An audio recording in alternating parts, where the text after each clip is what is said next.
Hello students, welcome back. आज आपण English ग्रामरची नवीन series सुरू करतो आहे, ज्यामधून आपण परीक्षेला विचारल्या जाणाऱ्या इंग्लिश ग्रामरचे टॉपिक्स कवर करणार आहोत. त्यामधीलच एक not only but also. Not only but also हे एक कंजंक्शन आहे आणि कंजंक्शनचं काम असतं दोन शब्दांना किंवा दोन वाक्यांना जोडणं. चला तर मग पाहूया नॉट ओन्ली बट अल्सोचा वापर कसा करावा. नॉट ओन्ली बट अल्सो, फक्त हे नाही तर ते सुद्धा.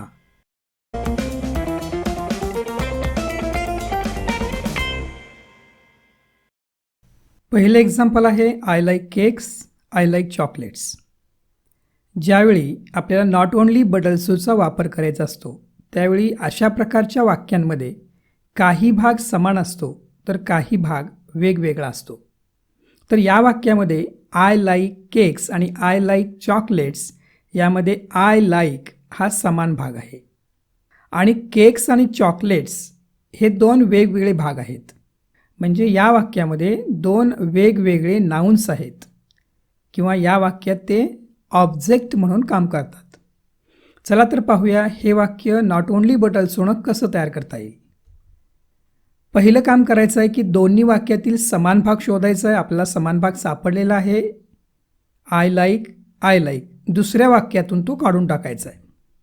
त्यानंतर एकाच जातीचे दोन शब्द आपल्याला सापडलेले आहेत. एक आहे केक्स आणि दुसरा आहे चॉकलेट्स. त्यानंतर दुसऱ्या वाक्याच्या शब्दापूर्वी म्हणजे चॉकलेट्सपूर्वी बट अल्सो आणि पहिल्या वाक्याच्या शब्दापूर्वी म्हणजेच केक्सपूर्वी नॉट ओन्ली वापरायचं आहे. म्हणजेच हे वाक्य असं होईल I like not only cakes but also chocolates. चला दुसरं वाक्य पाहूया. The thief had a knife, he had a gun. पहिल्या वाक्याप्रमाणेच यामध्ये काही समान भाग असणार आहे आणि काही वेगवेगळा भाग असणार आहे. पहिल्या वाक्यामध्ये आहे द थीफ आणि दुसऱ्या वाक्यामधला सब्जेक्ट आहे ही. हे दोन्ही समानच आहेत कारण द थीफ यासाठी वापरलेलं प्रोनाऊन दुसऱ्या वाक्यामध्ये ही आहे. म्हणजेच याही वाक्यामध्ये द थीफ हॅड आणि ही हॅड हा समान भाग आहे. आणि अ नाईफ आणि अ गन असे दोन वेगवेगळे नाउन्स आहेत. म्हणजे याही वाक्यामध्ये वेगळं काय आहे, नाउन्स आहेत. मग ज्यावेळी आपण नॉट ओन्ली बट अल्सोचा वापर या वाक्यामध्ये करणार आहे त्यावेळी पहिल्या नाउनपूर्वी नॉट ओन्ली आणि दुसऱ्या नाउनपूर्वी बट अल्सो वापरायचं आहे. म्हणजे वाक्य असं होईल the thief had not only a knife but also a gun.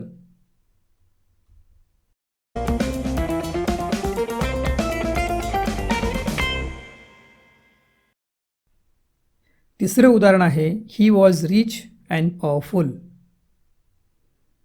आता मागे पाहिलेली दोन उदाहरणं होती त्यामध्ये दोन वेगवेगळी वाक्य होती. यामध्ये मात्र एकच वाक्य आहे. म्हणजेच आपलं काम थोडंसं सोपं झालेलं आहे कारण यामध्ये समान भाग काढावा लागणार नाही. पुन्हा यामध्ये अँड नावाचा एक शब्द आलेला आहे. अँडचा अर्थ काय असतो तर अँड बरोबर बट अल्सो. जेव्हा जेव्हा नॉट ओन्ली बट अल्सोच्या वाक्यामध्ये अँड येईल त्यावेळी त्या ठिकाणी बट अल्सो वापरावे कारण अँड म्हणजेच बट अल्सो. आता बघूया की यामध्ये वेगळे भाग कोणते आहेत. रिच अँड पॉवरफुल हे दोन वेगवेगळे भाग आहेत आणि या ठिकाणी हे दोन्हीच्या दोन्ही ॲडजेक्टिव्ज आहेत. म्हणजे या वाक्यामध्ये दोन ॲडजेक्टिव्ज आहेत. म्हणजे आपल्याला पहिल्या ॲडजेक्टिव्हपूर्वी नॉट ओन्ली आणि दुसऱ्या ॲडजेक्टिव्हपूर्वी बट अल्सो वापरायचं आहे पण अँड काढून टाकायचं आहे. म्हणजे वाक्य असं होईल he was not only rich but also powerful. चला पुढचं उदाहरण पाहूया. Everybody looked uneasy and upset. परत यामध्ये अँड आलेला आहे म्हणजेच अँडच्या ठिकाणी येणार आहे बट अल्सो आणि वेगळे जे भाग यामध्ये आलेले आहेत ते म्हणजे अनइझी आणि अपसेट. हे दोन्ही ॲडजेक्टिव्ज आहेत, एका जातीचे आहेत. म्हणजे एका शब्दापूर्वी नॉट ओन्ली येणार आहे आणि दुसऱ्या शब्दापूर्वी बट अल्सो येणार आहे. म्हणजेच वाक्य असं होईल everybody looked not only uneasy but also upset.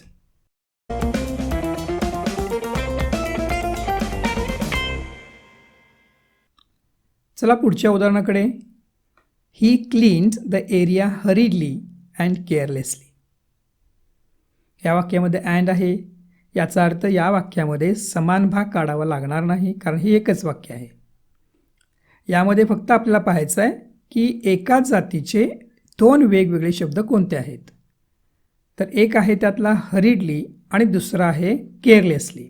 आता हे दोन्हीच्या दोन्ही ॲडव्हर्ब्स आहेत, कारण मोस्टली ॲडव्हर्ब्स एंड होतात YY-ने.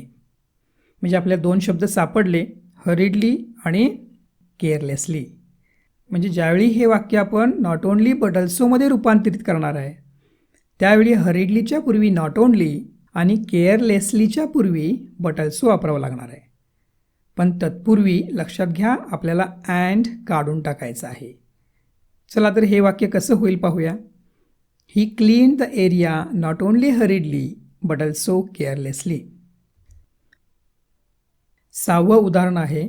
It was raining in the morning, it was raining in the evening. समान भाग कोणता आहे? It was raining. In the morning आणि इन द इव्हनिंग हे दोन वेगवेगळे भाग आहेत. तर या ठिकाणी इन द मॉर्निंग हे काय आहे? तर इन द मॉर्निंग हे प्रेपोजिशनल फ्रेज आहे आणि इन द इव्हनिंगसुद्धा एक प्रेपोजिशनल फ्रेज आहे, कारण ती प्रिपोजिशन सुरू होते आणि एंड होते नाऊनने. चला तर आपण पाहू की नॉट ओनली बट ऑल्सो वापरून हे वाक्य कसं होईल. It was raining not only in the morning but also in the evening.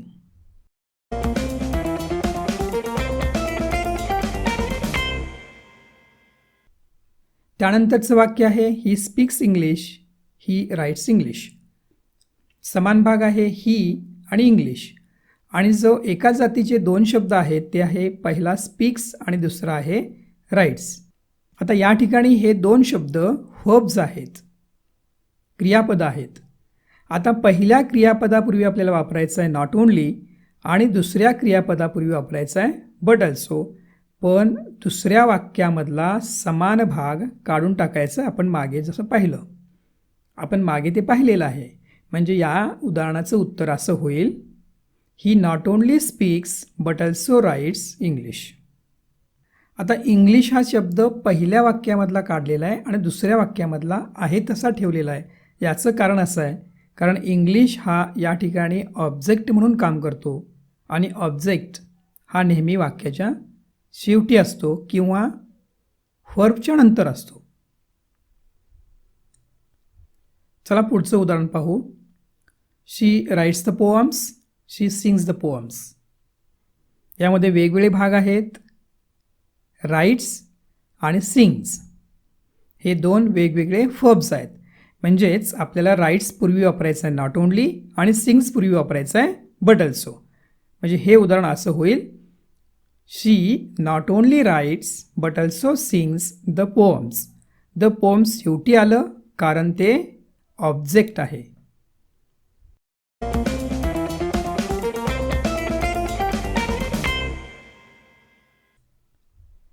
त्यानंतरचं उदाहरण आहे. Parrot ate some chana and drank some water. आता या वाक्यामध्ये अँड आलेला आहे, याचा अर्थ समान भाग शोधावा लागणार नाही, वेगळा भाग शोधायचा आपल्याला. तो वेगवेगळा भाग आहे एट सम चना आणि ड्रँक सम वॉटर. आता जे वेगवेगळे शब्द आपल्याला सापडलेले आहेत ते व्हर्ब आहेत आणि ऑब्जेक्ट आहेत. म्हणजे एट सम चना यामध्ये एट नावाचा व्हर्ब आहे, सम चना हे ऑब्जेक्ट आहे. त्यानंतर ड्रँक हे व्हर्ब आहे आणि सम वॉटर ऑब्जेक्ट आहे. याचा आन्सर पहा. Parrot not only ate some chana but also drank some water. पुढचं उदाहरण आहे. He exercises hard at the gym, he follows a healthy diet. यामध्ये वेगळा भाग बघूया. Exercises hard at the gym आणि follows a healthy diet he नावाचा शब्द समान आहे. याचं उत्तर कसं होईल. He not only exercises hard at the gym but also follows a healthy diet. यानंतरचं उदाहरण आहे India should ban Chinese products and attack China. वेगळा भाग शोधून काढूया. बॅन चायनीज प्रोडक्ट आणि अटॅक चायना. यामध्ये सुद्धा बॅन नावाचा वर्ब आहे आणि चायनीज प्रोडक्ट नावाचं ऑब्जेक्ट आहे.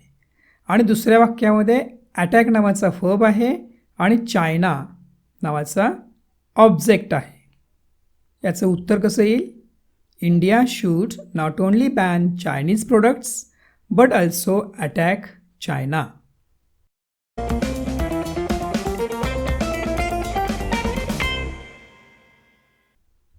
पुढचं उदाहरण पाहू. 12वं उदाहरण आहे my father and my sister like to watch IPL. चला या वाक्यामध्ये दोन एका जातीचे दोन शब्द कोणते आहेत पाहून घेऊया. माय फादर, माय सिस्टर असे दोन शब्द आहेत. म्हणजेच या वाक्यामध्ये दोन सब्जेक्ट्स आहेत. म्हणजेच त्याला आपण नाऊनही म्हणू शकतो. आता यामध्ये नॉट ओनली बट ऑल्सो वापरताना आपल्याला माय फादर पूर्वी वापरायचं आहे नॉट ओनली आणि माय सिस्टर पूर्वी वापरायचं आहे बट ऑल्सो. याचं उत्तर असं होईल not only my father but also my sister likes to watch IPL. यामध्ये लक्ष द्या, लाईक वरच्या वाक्यामध्ये लाईक होतं आणि दुसऱ्या वाक्यामध्ये लाईक्स झालं. ते का झालं? तर याचं कारण आहे नॉट ओनली बट ऑल्सोने जेव्हा आपण दोन कर्ते जोडतो तेव्हा क्रियापद मात्र दुसऱ्या कर्त्यानुसार घ्यायचं आहे. म्हणजेच माय सिस्टर हे आहे एकवचनी, म्हणून या ठिकाणी लाईक न वापरता लाईक्स वापरलेला आहे. हा नियम जरा लक्षात ठेवा. पुढचं उदाहरण पाहूया. African male and female have tusk. यामध्ये वेगवेगळे भाग आहेत. आफ्रिकन मेल आणि फिमेल हे दोन्हीसुद्धा काय आहेत? सब्जेक्ट्स आहेत आणि नाऊन आहेत. याचं उत्तर असं येईल not only African male but also female has tusk. परत एक वेळ बघा, वाक्यामध्ये हॅव होतं, नॉट ओनलीच्या वाक्यामध्ये हॅज झालं. पहिला नियम जो आपण पाहिला होता त्या नियमाकडे परत लक्ष द्या. तो नियम काय होता? तर क्रियापद हे दुसऱ्या कर्त्यानुसार चालतं. म्हणजेच फिमेल हे एकवचनी आहे, म्हणून या ठिकाणी हॅज वापरलं गेलेलं आहे. ठीक आहे, चला पुढचं वाक्य पाहूया. Pen and paper are essential for writing.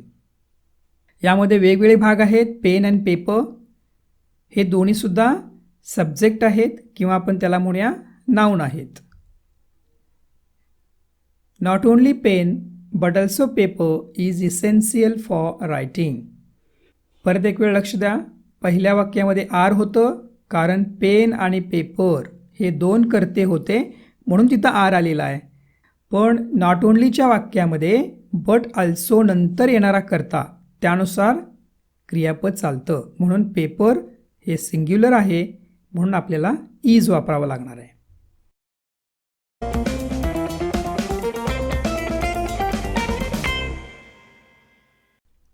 पुढचं उदाहरण पाहूया. It was raining all the day on my birthday, power was cut. आता यामध्ये आपण पाहायचं आहे समान भाग आहे का आणि वेगवेगळा भाग आहे का? नाही, यामध्ये कोणताही समान भाग नाही. म्हणजेच या वाक्यामध्ये कोणताही भाग समान नाही. ही दोन वेगवेगळी वाक्ये आहेत. ज्यावेळी अशा प्रकारचं वाक्य विचारलं जातं की त्या वाक्यामध्ये समान भाग नसतो, दोन वेगवेगळी वाक्य असतात, त्यावेळी त्याचं नॉट ओनली बट ऑल्सो कसं करायचं आहे ते बघूया. Not only was it raining all the day on my birthday but also power was cut. दोन्ही वाक्यात जेव्हा समान भाग नसेल त्यावेळेला नॉट ओनली नंतर सहाय्यकारी क्रियापद व त्यानंतर कर्त्याचा वापर करावा.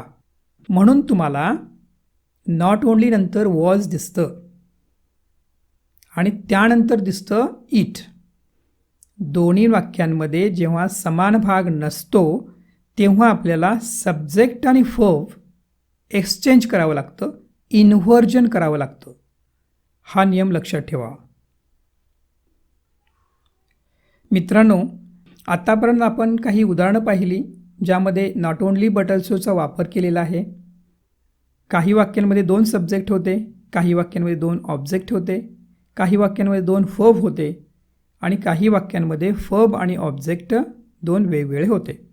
आणि एक शेवटचा प्रकार त्यामध्ये आपण पाहिलं की कोणताही भाग दोन्ही वाक्यांमध्ये समान नव्हता. तर आता काही आपण प्रॅक्टिसचे क्वेश्चन्स पाहूया. पहिला क्वेश्चन आहे, everybody looked uneasy and upset. Uneasy आणि अपसेट हे 2 वेगवेगळे शब्द आहेत. याचा आन्सर असं येईल, everybody looked not only uneasy but also upset. दुसरं उदाहरण पाहूया. Small babies sleep during the day, they sleep during the night too. आता या वाक्यामध्ये टू आलेला आहे, टू काढून टाकायचं आहे कारण टूचा अर्थ आहे अल्सो, बट अल्सो किंवा अल्सो सुद्धा, त्यामुळं ते काढून टाकायचं आहे. याचा आन्सर कसं येईल, the babies sleep not only during the day but also during the night. तिसरं उदाहरण आहे, किड्स आर सेन्सिटिव्ह ॲज वेल ॲज लव्हिंग पीपल. आता इथं ॲज वेल ॲजचा वापर केलेला आहे. ॲज वेल ॲजचा अर्थ आहे अँड, म्हणजेच अँड काढून टाकायचं आहे आणि त्या ठिकाणी काय वापरायचं आहे, बट अल्सो. उत्तर असं होईल, kids are not only sensitive but also loving people. Next example आहे, schools begin and end with national song. Begins आणि एंड्स 2 वेगळे वेगळे शब्द आहेत. आन्सर आहे, schools not only begins but also end with national song. त्यानंतरचं उदाहरण आहे, Sachin worked with engines during the day, he read about them at night. वेगळे शब्द तुम्हाला दिसत आहेत. याचा आन्सर होईल, Sachin not only worked with engines during the day but also read about them at night. मित्रांनो, चला पुढे काही उदाहरणं आहेत ती पाहूया. He inform the police and the forest department. वेगळे शब्द आहेत द पुलिस आणि द फॉरेस्ट डिपार्टमेंट. याचा आन्सर कसं येईल, बरोबर, he informed not only the police but also the forest department. पुढचं उदाहरण आहे, there are sparrows and crows on the roof. Sparrows आणि क्रोज नावाचे वेगवेगळे 2 शब्द आहेत. त्यामुळं स्पॅरोजच्या पूर्वी नॉट ओन्ली येईल आणि क्रोजच्या पूर्वी बट अल्सो येईल. म्हणजे उत्तर असं होईल, there are not only sparrows but also crows on the roof. त्यानंतरचं उदाहरण आहे, champions must have the skill and the will. वेगळे शब्द आहेत द स्किल आणि द विल. आन्सर आहे, champions must have not only the skill but also the will. चला पुढचं 9वं उदाहरण पाहूया. After 15th October states decided to reopen the schools and the coaching centres. यामध्ये जो वेगळा भाग आहे तो आहे द स्कूल्स आणि द कोचिंग सेंटर्स. म्हणजेच द स्कूल पूर्वी आणि द कोचिंग सेंटर पूर्वी नॉट ओन्ली आणि बट अल्सो रिस्पेक्टिवली अनुक्रमे येईल. After 15th October states decided to reopen not only the schools but also the coaching centres, हे त्याचं उत्तर असेल. आता शेवटचं वाक्य आहे, he gathered a stick in one hand and threw a piece of stone at the monkey. वेगळे शब्द बघून घ्या आणि याचा आन्सर काय येईल, he gathered not only a stick in one hand but also threw a piece of stone at the monkey.